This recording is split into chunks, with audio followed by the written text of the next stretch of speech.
అగజానన పద్మార్కం గజానన మహర్నిశం అనేకదంతం భక్తానాం ఏకదంతముపాస్మహే. మకర రాశి ఉత్తరాషాఢ 2, 3, 4 పాదాలు, శ్రవణం 1, 2, 3, 4 పాదాలు, ధనిష్ట 1, 2 పాదాలు కలిపితే మకర రాశి అవుతుంది.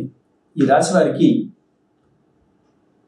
దాదాపుగా 7.5 సంవత్సరాల నుండి ఇబ్బంది పడుతున్నటువంటిది, అది ఆ ఇబ్బంది నుండి విముక్తి పొందుతూ ఉంటారు. ఆదాయం 8, 14 వ్యయమైనప్పటికీ కూడా చాలా సౌఖ్యంగా ఉండడం జరుగుతూ ఉంటుంది. రాజపూజ్యం 4, అవమానం 5 ఉంటూ ఉంటుంది.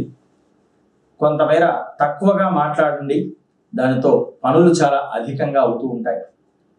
ఇక శనిగ్రహ సంచారం, గురుగ్రహ సంచారం రెండూ కూడా చాలా కాలం తర్వాత అనుకూల్యంగా ఏర్పడినందువల్ల మీరు చాలా శుభదాయకంగా పట్టిందల్లా బంగారం అన్నట్టుగా సాగుతూ ఉంటుంది.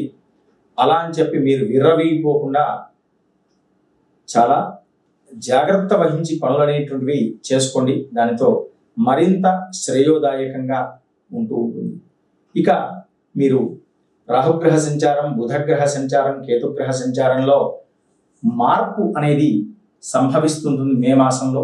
దానితో కొంత జాగ్రత్త పడండి. రాహుగ్రహానికి కూడా ప్రతినిత్యము కూడా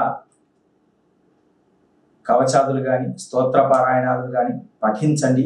ఏది వీలుపడినట్లయితే ప్రతినిత్యము శివాలయానికి వెళ్ళి రుద్రాభిషేకం చేసినటువంటి తీర్థాన్ని స్వీకరించిన దాని ఫలితం మరింతగా రెట్టింపుగా ఉండి మీకు వెనుదన్నుగా ఉండి పనులు అనేటువంటివి చాలా ముందుకు సాగుతూ ఉంటాయి.